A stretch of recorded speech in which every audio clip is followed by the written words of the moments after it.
prière. Amen.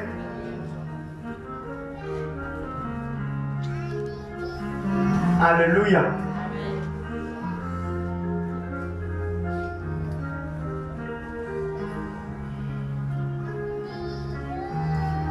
Alléluia.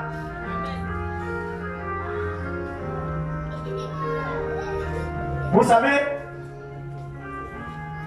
il y a comment prier. Qu'est-ce qui peut rendre notre prière vraiment efficace? Qu'est-ce que Dieu peut porter en tension sur nos prières? Ce sont des sujets parce que nous prions et par contre nous n'avons pas d'exaucement. Vous voyez, on peut prier et puis il n'y a pas d'exaucement. Mais pourquoi deux personnes prient et puis sont exaucées? Est-ce que nous ne sommes pas les mêmes personnes? Si, nous sommes les mêmes personnes. Mais sa manière de prier, sûrement, ça remplit toutes les formalités pour que Dieu puisse exaucer. Il y a des prières qui sont contre la volonté de Dieu. Elle ne peut jamais être exaucée. Toute prière doit être mesurée dans la volonté de Dieu. Dans la volonté de Dieu. C'est pas Jésus prend sa prière à Gethsémani. C'était la toute dernière prière de Jésus. Pareil, ça savait qu'il partait mourir. Amen. Amen. Donc, la Bible déclare que tellement c'était difficile, il a prié. Et même sa sueur est tombée comme des grumeaux de sang. Il dit Amen avec moi. Il dit Amen avec moi. Et dans sa prière, il a dit Seigneur, Seigneur, Seigneur, si tu pouvais m'éloigner de cette coupe, il parle à Dieu. Hein. Prier, c'est parler à Dieu, s'adresser à Dieu, communiquer avec Dieu, être en communion avec Dieu. La prière, c'est être en communion avec Dieu, c'est être en relation avec Dieu. Donc, il prie, il parle à son Père. Il dit, Père, si tu peux m'éloigner de cette coupe, mais toutefois, que ce ne soit pas ma volonté, mais ta volonté. Voici une prière qui peut être exaucée. Pourquoi? Parce qu'il tient compte de la volonté de Dieu. Une prière qui ne tient pas compte de la volonté de Dieu est une prière qui n'arrive même pas même au-dessus de ta tête. Ça veut dire que ça t'a monté quoi? Parce qu'elle n'est pas de Dieu. Dieu ne porte pas son avis dessus. Pourquoi? Parce que ça ne cadre pas sa volonté. Quand on parle de la volonté de Dieu, une prière qui est la volonté de Dieu, c'est une prière qui est cadrée par la parole de Dieu. Quand tu lis la parole de Dieu, là, si Dieu n'a pas dit ça, et que tu fais, et tu demandes de cette manière, il ne va pas t'exaucer parce qu'il n'est pas au dehors de sa parole, il est dans sa parole. Dieu agit au travers de sa parole, il se manifeste au travers de sa parole. Amen. Donc, s'il y a la prière que tu engages, qui est contraire de ce que Dieu a dit dans la Bible, elle ne va pas être exaucée. Il ne faut pas être blagué. Alléluia. Maintenant, il y a les prières efficaces. Il y a les prières qui soient efficaces. C'est quel genre de prière pour qu'elles soient efficaces? Depuis la croix. Écoutez-moi bien. Parce que si vous n'avez pas compris le mécanisme, l'idée de ce que je suis en train de prêcher ce matin, vous ne pouvez pas avoir de victoire dans vos prières. Amen. Vous voyez, souvent, nous prions et nous mettons outre la volonté de Dieu. Il y a trois sortes de volonté. Trois sortes. Il y a la volonté absolue. Quand Dieu a décidé là, il n'y a pas de négociation. C'est absolu. Vous comprenez? Il dit détruire Sodome et Gomorrhe. Il va détruire Sodome et Gomorrhe. On ne peut pas négocier. Abraham a négocié pour une seule personne. Mais ce n'est pas la personne que Dieu dit va détruire. Il dit c'est Sodome et Gomorrhe. Or les gens ne vont pas quitter leur lieu, voilà ailleurs. Il dit détruire Sodome et Gomorrhe à les habitants. Lui il a négocié pour son fils. pour son neveu. Mais Dieu n'a pas changé sa décision. Dieu, il a manifesté sa volonté absolue sur la vie de Moïse. Il dit, toi, tu n'irais pas à Canaan. Faut monter, tu n'as pas parti. Il n'y a pas de négociation. Quand Dieu a décidé comme ça, fini. C'est la volonté absolue de Dieu. Amen. Après la volonté absolue de Dieu, il y a ce qu'on appelle la volonté parfaite. Il dit, Dieu a tout créé. Même l'homme qu'elle a fini de créer, il a vu que tout était bon. Tout était parfait. Le 7e jour s'est reposé. Vous voyez? C'est ce qu'il a dit à l'homme riche. Il dit, si tu veux être parfait, va, vends tout ce que tu possèdes et puis viens et suis-moi. Car tu auras du trésor dans le royaume de Dieu. La volonté parfaite de Dieu. C'est quelque chose qu'on ne peut pas contrôler. C'est clair selon sa parole. Et puis la volonté permissive de Dieu. Dieu te permet certaines choses. C'est qu'elle a dit, tout est permis, mais tu n'es pas utile. Dieu peut te permettre de faire telle chose. Mais est-ce que c'est utile? Ce qui est permis n'est pas forcément utile. C'est la volonté permissive qui te permet certaines choses. Et c'est pas parce qu'il te permet certaines choses que tu dois abuser. Vous comprenez? C'est pas qu'il te permet certaines choses que tu dois abuser. Il y a rien qui comme ça, hein? Il prend les versets pour soutenir. Non, Dieu dit on n'a qu'à boire. C'est seulement que les sectes n'est pas bon. Il est chrétien, il prend ses soutiens. Non, Dieu dit on peut prendre un peu. Il prend verset de Paul hors du contexte. Un peu de vin peut aider l'estomac.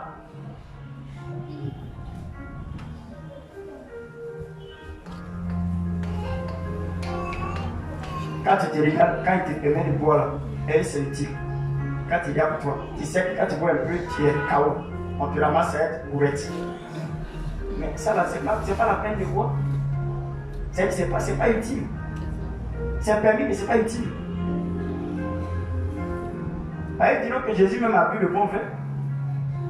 Même le dernier jour, il doit partir, il a bu un vin. Ah, c'est ce qu'ils m'ont dit. Quand il lit Proverbe, si je me rappelle bien, Proverbe 20, si je me rappelle bien, Proverbe 20, on parle là-bas. On dit la boisson forte, elle est quand même là, elle est délivrante, et puis la liqueur est tumultueuse. Celui qui fait l'excès n'est pas sage. On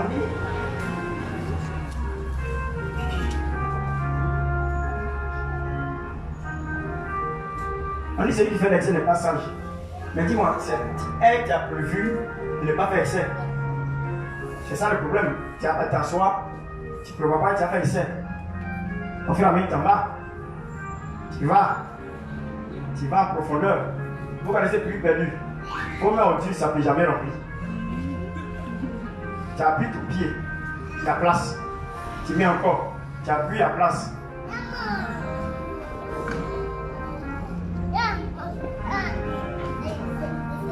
Imagine-toi, mon prophète Jérôme. Je vous donne un exemple.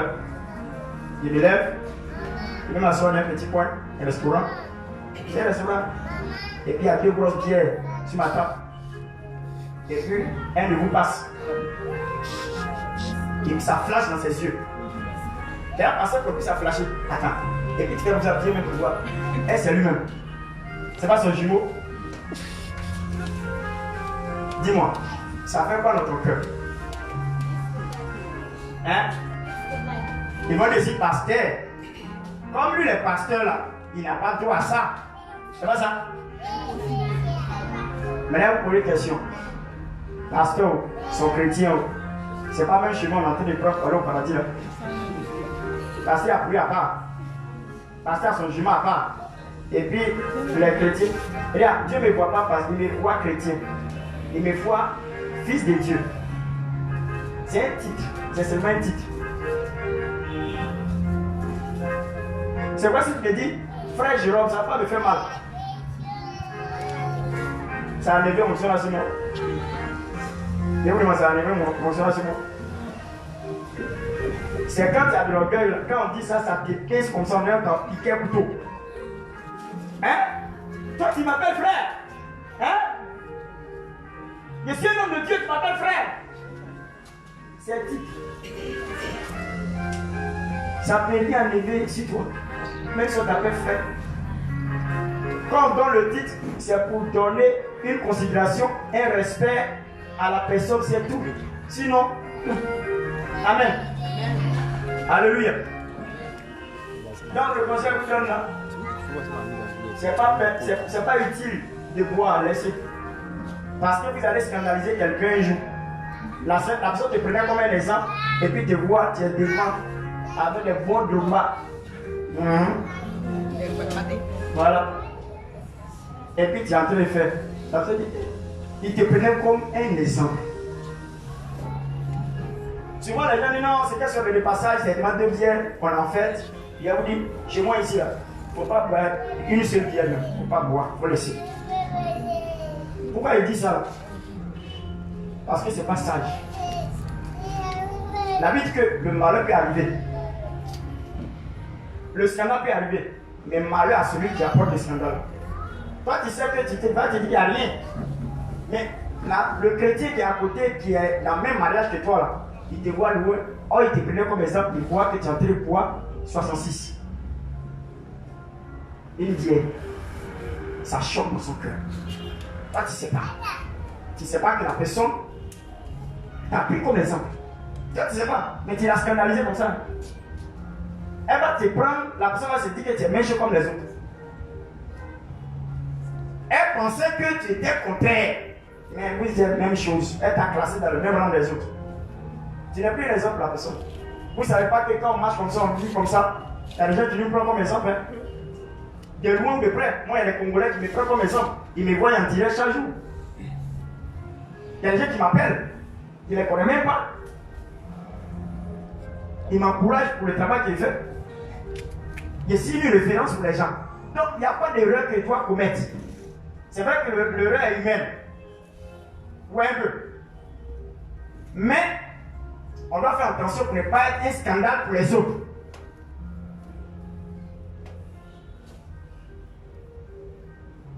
Quand on a un mariage quelque part, quand mes amis disent non, lui là, il faut laisser, c'est supérieur.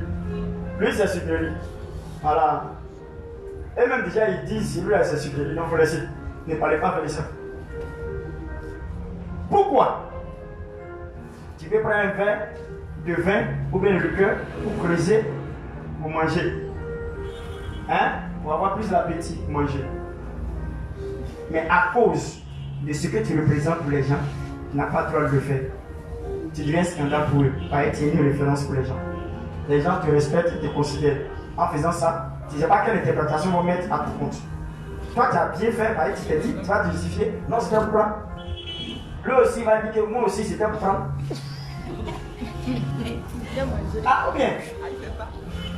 C'est ce qu'on va faire le père que le fils fait. C'est ce que Jésus a dit. S'il n'a pas vu son père faire, lui ne ferait pas.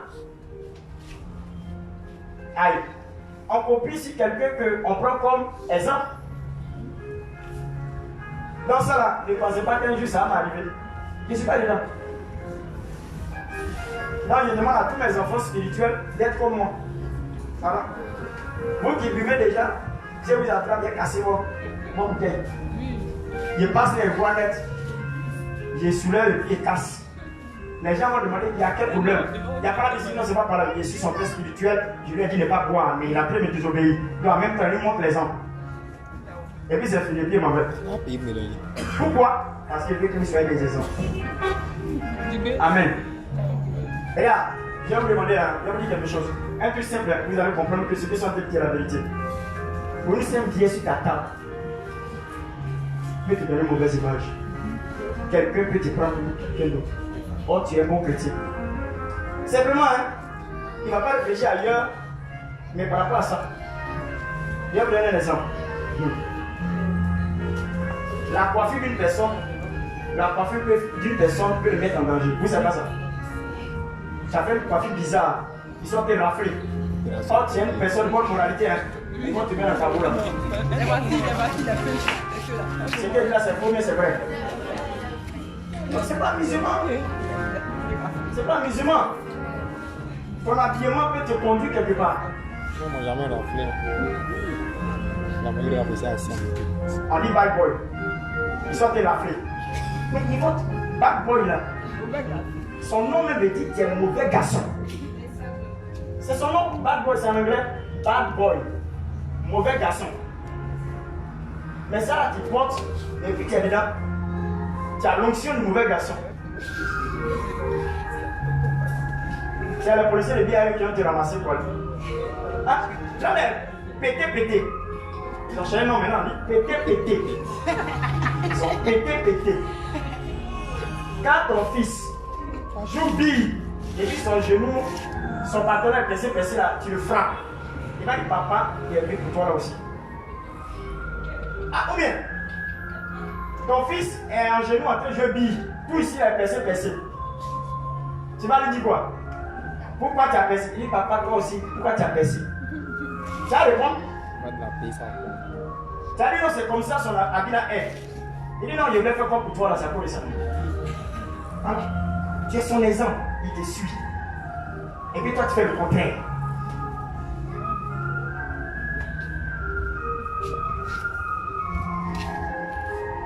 Oui et non. Habillez-vous bien, peignez-vous bien, faites de bonnes coiffures, ce sont des exemples. Parce qu'ils vont te prendre pour quelqu'un d'autre. Ils vont te prendre pour quelqu'un d'autre. Non, les gens jugent. Regarde, dis-moi. Le monde est spirituel. Le monde est spirituel. Le monde est spirituel. Tu penses que un esprit va te juger. Il va te juger en vérité. Le monde spirituel ne juge ce qu'il voit. C'est l'apparence. Le monde là, le monde, c'est l'apparence qui juge. Si tu es habillé bizarre, ils vont te juger en fonction de ça. Si moi je porte un habit bizarre, allez voir les personnes pour les péter, ça ne dit rien. Non, il ne peut pas me dire ça. Même si on dit, il n'est pas à l'église pour prêcher, il sort quand même. Il ne peut pas faire péter, non, jamais. Pour moi, ce n'est pas une bonne image de la corporation que nous avons. Vous voyez, on est les responsables des gens. On conduit les personnes âgées avec les cheveux blancs. Un vieux comme ça, imagine-toi, avec ma maman, la sage, ici la pété.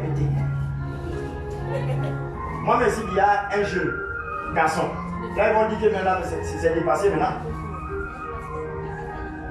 C'est pas bon. C'est pas une bonne image, faut pas mentir. Hein. C'est pas une bonne image. On doit s'habiller décemment. Les cheveux doivent être bien. Notre conduite à la maison doit être bien. Voilà. Ceux qui boivent un peu, arrêtez même. Voilà. Il faudrait que Solibra ait des problèmes avec nous. Voilà. Non, il peut ne pas avoir de problème parce que il y a Sucrerie qui est là, on va payer. On contribue à Solibra, mais en Sucrerie. Pas en boisson alcoolisée. Nous, on est désolé pour ça. Amen. Si tu es d'accord avec moi, fais comme ça. Il y a raison, non? Ok. Allons-y à la parole de Dieu. Il est quelle heure? Il est 11h. Ok. Allons-y rapidement. Marc chapitre 11. Tu as vu, non, il y a pris tout le temps, vous voyez, il y a pris tout le temps pour ça. On peut passer à l'essentiel de certaines choses. Mais Dieu m'amène, l'Esprit de Dieu m'amène à parler de ça pour conscientiser les personnes qui sont encore dans ça. C'est à cause de ça. Un message ne sort pas pour rien, ça sort pour des personnes. Ça veut dire que dans l'église, il y a des gens qui sont encore dans ça.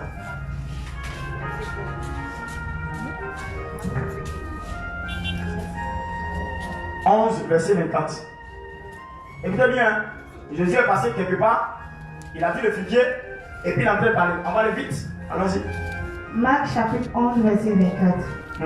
C'est pourquoi je vous dis, tout ce que vous demanderez en priant, croyez que vous l'avez reçu et vous le verrez s'accomplir. Amen.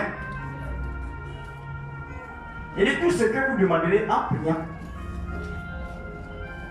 Est-ce qu'on peut demander quelque chose à Dieu sans prier? Hein? Il dit en priant. C'est tout ce que tu as fait là. Tout ce que tu as demandé au travers de la prière. Sache que tu l'as reçu. Et tu vois ça s'accomplir. Vous savez, je vais vous montrer le secret de l'exaucement. Un bon chrétien, ses prières sont toujours exaucées. Il n'y a pas une prière d'un chrétien, un bon chrétien. Il connaît la volonté de Dieu. Donc il ne prie pas contre la volonté de Dieu. Amen. Il prie dans la volonté de Dieu. Et ses prières sont efficaces pour un seul but. Et c'est ça, je vous dis, c'est le secret. La Bible dit que, quand tu lis le livre de Jacques chapitre 5, le verset 16, quand tu vas lire le dernier paragraphe, la Bible dit que la prière fervente du juste a une grande efficacité. Pourquoi la prière fervente du juste? Le juste c'est qui? Le juste c'est le chrétien que tu es. Le bon chrétien. Un juste c'est le bon chrétien que nous sommes. Ce n'est pas une personne qui ne pêche pas. Le juste ce n'est pas celui qui ne pêche pas. C'est celui qui pêche mais qui a été justifié par le sacrifice expiatoire de Christ. Parce que le sang de Jésus l'a justifié et a fait de lui un juste. Amen. C'est pour cela que si on veut trouver un juste, selon le thème du mot, on ne peut pas en trouver. Mais le juste qu'on parle, c'est celui qui a été justifié par Jésus, par son sacrifice. Pourquoi? J'ai dit à quelqu'un, on dit il est l'agneau de Dieu qui ôte le péché du monde. C'est pas ça. Jésus est l'agneau de Dieu qui ôte le péché du monde. C'est ce qui est écrit. En temps normal, si Jésus est l'agneau de Dieu qui ôte le péché du monde, effectivement, il est l'agneau de Dieu qui ôte le péché du monde. Mais si on veut aller en profondeur de cette idée, ça veut dire que le sacrifice de Christ là, quand il est mort là, il a ôté le péché du monde. C'est pas ça? Et quand un péché a ôté, est-ce que ça doit exister encore? Est-ce que ça doit exister? Il y a besoin de la révélation. Au fait, Jésus n'est pas mort pour ôter le péché du monde, malgré qu'il est l'agneau de Dieu qui ôte le péché du monde. Dans la réalité, Jésus est mort pour détruire le pouvoir du péché.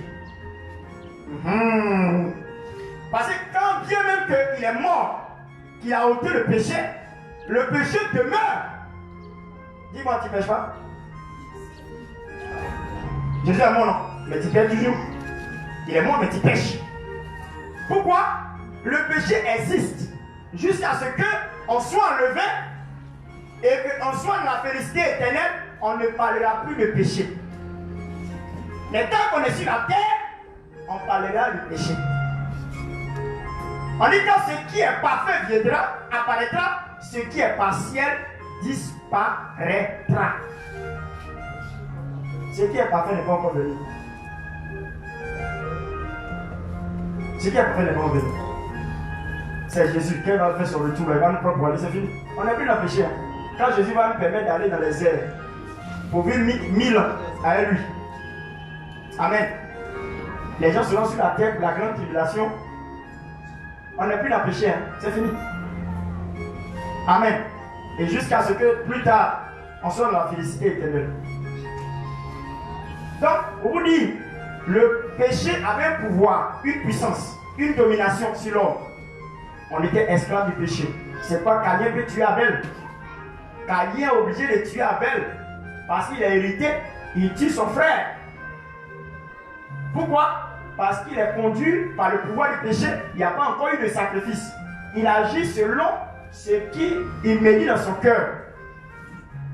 Mais quand Jésus est mort, ce pouvoir qui agissait ainsi pour nous conduire. Attends, quand tu es païen là, dis-moi. Marie, Jésus et moi, hein, quand tu es pas bien, quand l'idée tombe dans ta tête, c'est pas, tu t'en fais quoi?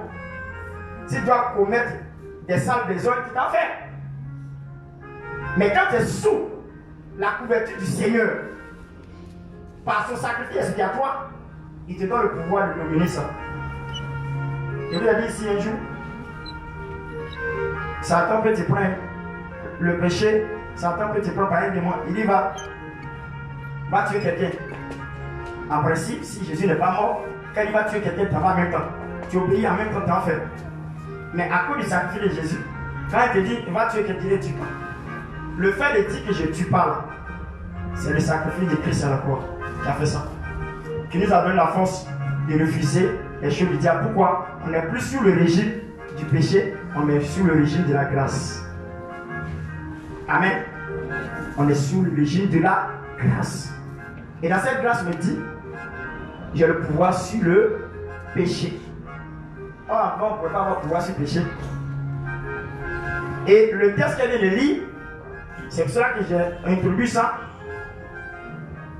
Dans l'idée,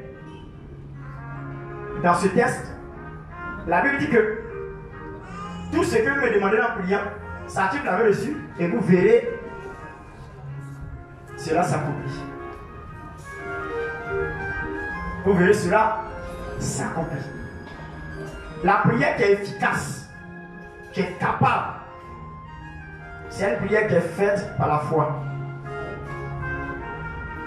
Si tu pries que tu n'as pas de foi, dis-toi que le premier élément qui doit permettre à ta prière de transiter pour arriver à Dieu, il n'a pas ça. C'est comme tu veux rouler une voiture, il n'y a pas de moteur dedans. Ça ne peut jamais démarrer. Or, le moteur, c'est la foi. Maintenant, il y a les ingrédients dans ça. Il y a le carburant, voilà tout ça. Pour que ça démarre. Amen. Amen. Amen. Est-ce que vous me comprenez? Maintenant, le problème qui s'est posé. Voici des chrétiens qui sont chrétiens, ils sont justes. On dit la prière du juste à une grande. Pourquoi c'est efficace? Je vous dis. Vous savez, si vous restez des chrétiens et que pendant qu'ils sont en train de prier, pendant qu'ils sont en train de demander des choses à Dieu, et qui pensent que dans ce qu'ils sont en train de mener comme prière, c'est ça qui va leur permettre d'avoir ce qu'ils veulent là. C'est bien compris de la vie chrétienne. C'est comme tu mènes un combat et tu penses que c'est ta force, ta capacité, la manière que tu vas mener le combat, c'est ce qui va te permettre d'avoir une victoire. C'est que tu n'as rien compris. On y a dit aux chrétiens ici, on ne combat pas pour avoir la victoire. Nous les chrétiens, nous ne combattons pas pour avoir la victoire. Ça peut scandaliser, ça peut sembler un peu bizarre, parce que quand on fait un combat, c'est pour obtenir une victoire, n'est-ce pas? Mais nous les chrétiens, on ne combat pas pour avoir la victoire. Ça, c'est un langage des bons chrétiens. On ne combat pas pour avoir la victoire. Mais bien au contraire, voici le langage réel des bons chrétiens et qui ont compris le sacrifice expiatoire de Christ à la croix. Nous sommes dans la victoire et nous combattons. Pourquoi? Parce que quand tu dis je suis dans la victoire et le combat, tu prends référence sans oublier la croix. Pourquoi? Parce qu'une fois pour toutes, ils ont cloué Satan. Une fois pour toutes. La mort de Christ à la croix a fait tomber Satan. Satan ne peut plus jamais se relever. Quand tu es chrétien, il faut te dire qu'avant même que tu commences par là même, ton pied est sur la tête de Satan. Avant même que tu commences par là, Satan, son pied, sa tête est sur tes pieds. Amen. Amen. Ça, c'est d'abord ça. Dis avec moi. Ça, c'est d'abord ça. Mais, mes amis, frères et sœurs,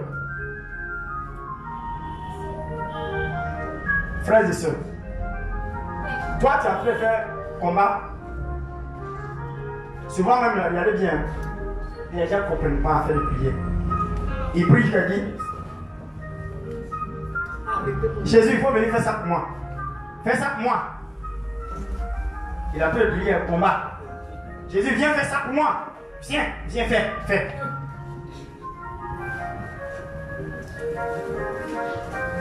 Il est en combat. Jésus, sauve-moi, Jésus, sauve-moi. Jésus, sauve-moi, Jésus, sauve-moi. Au rythme où tu arrives à ce point, tu n'es plus dans le combat. Tu es en plein alerte. C'est-à-dire que tu es vaincu. C'est-à-dire que tu te sens vaincu d'abord. Quand tu dis Jésus, aide-moi, viens. Jésus, sauve-moi, sauve-moi. C'est que tu es en danger. Le combat, c'est pas ça. On n'appelle pas Jésus pour venir faire pour nous. Il a déjà fait pour nous il y a longtemps. C'est toi maintenant là, qui dois montrer qu'il a fait, il a eu victoire il y a longtemps. Qui vient confirmer aux yeux des gens pour dire que je moins Satan. Parce que mon maître l'a vaincu il y a 2000 ans. Donc Satan, sa tête est sous mes pieds. Il ne peut plus parler. Quand tu es là, tu dis ça va parler.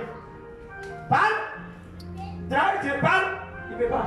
La Bible dit à la race du serpent. Il dit à la femme, je mettrai inimitié entre toi le serpent, entre sa postérité et ta postérité. Celui-ci le crasera la tête, lui aussi, il lui mordra le talon. C'est pour qui fait mal? Dis-moi, c'est pour qui fait mal? Tu as mordu mon talon, c'est pas mauvais. Ça fait pour toi. Mais moi, il fait quoi? En tête et puis talon, qu'est-ce qui fait mal? Ta tête est écrasée. Il n'y a plus de vie. Le talon, on peut soigner. Mais tête. Ils n'ont pas dit sa tête, non, mais on dit celui-ci écrasera sa tête. Vous savez ce qu'on appelle écraser? Hein? Vous savez ce qu'on appelle écraser? Quand on est écrasé là, c'est rentre en poudre. Voilà un mixeur. Ils vont mixer sa tête. Tu vois, quand tu as écrasé la tête là, ça devient de la pâte. Si c'est humain, si c'est un corps. Alléluia. Vous voyez? C'est ça. Mais les gens sont en train de, quand tu vois même en train de faire un prière là. Toi tu dis tu vas pas non. Tu vas pas non. Le faire. Et puis il commence à courir. Toi tu dis feu, toi tu cours. Il y a un problème. C'est pour vous dire que avant que tu n'engages le combat, dis-toi que tu es victorieux. Avant que tu ne pries, dis-toi que tu es exaucé. C'est ce qu'il a dit dans Marc 11, 24. La Bible dit, tout ce que vous me demandez en priant, sachez que vous l'avez reçu d'abord. Sachez que vous l'avez reçu. Ça veut dire que c'est fait. Après ça, tu vas voir la chose s'accomplir. Tu vas voir son exaucement. Toi, tu pries, tu ne sais pas que c'est fait. Pour toi, c'est maintenant ça se fait. Toi, tu as peur que ça se fait. Hein? Oh, c'est bien fait. Pourquoi il dit c'est bien fait? Il dit, sachez que vous l'avez déjà reçu. Et vous verrez s'accomplir parce qu'il a croix. À la croix, il a payé le prix pour que tu aies les ossements. C'est pas parce que ta nature, elle est pécheresse, mais c'est parce que Jésus t'aime. Il est mort pour toi à la croix. Il t'a donné la supériorité et la suprématie sur tout ça.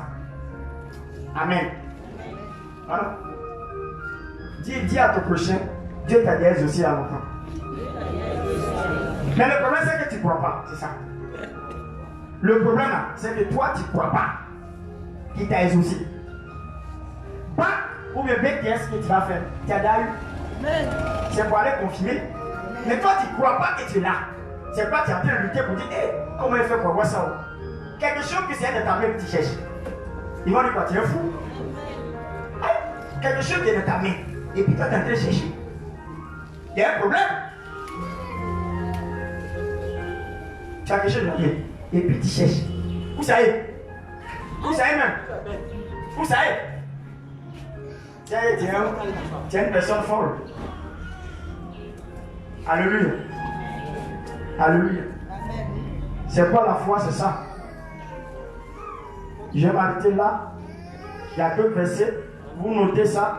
Et le dimanche prochain, nous allons voir. Dimanche prochain, le combien? Le 29, non? Dimanche prochain, le combien? Au lieu le 18, le 27. Hein? 25.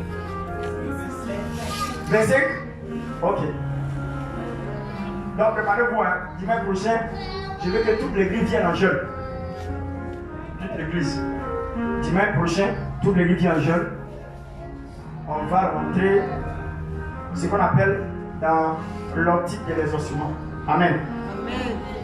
Voilà. On va prier plus jusqu'à ce qu'on ait l'exaucement. On sera en jeûne. Avec Dieu, souvent on dit, c'est par le jeûne, par moi, il y a des démons qui partent. Donc, c'est un jeûne. Oh, s'il y a des démons dans notre vie qui nous bloquent, ils vont passer. Mais on va employer cette prière que nous sommes en train de donner comme message pour qu'on puisse avoir le résultat. Amen. Voilà. Je suis déjà exaucé avant que je le prie. C'est ce que ça veut dire. Mais c'est la foi qui nous manque. Dis à ton chef, c'est la foi qui te manque. Maintenant, le problème encore, c'est que ta vie, quand tu regardes dans un miroir, c'est pas bon.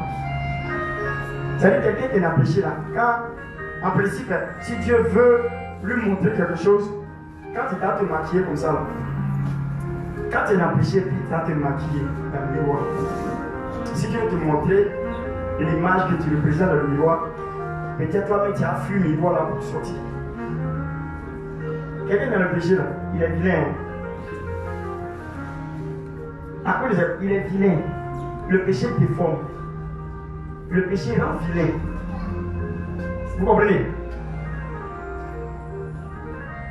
Quand Samuel a mis David en brousse, lui il est en brousse, mais il a dit que c'est un enfant joli, visage bien, il est blond, joli visage. Il est en train de qualifier la beauté de David. Pourquoi? Parce que l'esprit de Dieu était à lui. Dieu était à lui. Quand Joseph est rentré chez Potiphar, il y a longtemps que le monsieur et sa femme sont mariés. Potiphar, le gouverneur de Pharaon, lui et sa femme sont mariés à longtemps. Quand le petit est rentré, il a trouvé que son mari n'est plus joli. Elle a trouvé que son mari n'est plus joli. C'est un petit garçon là qui est plus joli. Pourquoi? L'onction était sur la vie de Joseph. Vous savez, quand tu as l'onction, tu deviens une belle personne. Un bel homme. Le péché est le contraire de l'onction. L'onction, c'est la puissance de Dieu. L'onction, c'est la présence de Dieu dans la vie d'une personne. Vous voyez? L'onction, rien de beau, joli. Dis-moi, tous ceux qui sont utilisés, quand tu les vois, ils sont jolis, non? Quand tu vois Mohamed Sanoko, il n'est pas joli. Il est joli. L'onction, rien joli. Le péché rend vilain. Dis, péché, il ne faut pas venir chez moi ici. Voilà. Je n'ai pas donné vilain. Voilà. Amen. Amen. Dis, l'onction vient. Que le Seigneur bénisse.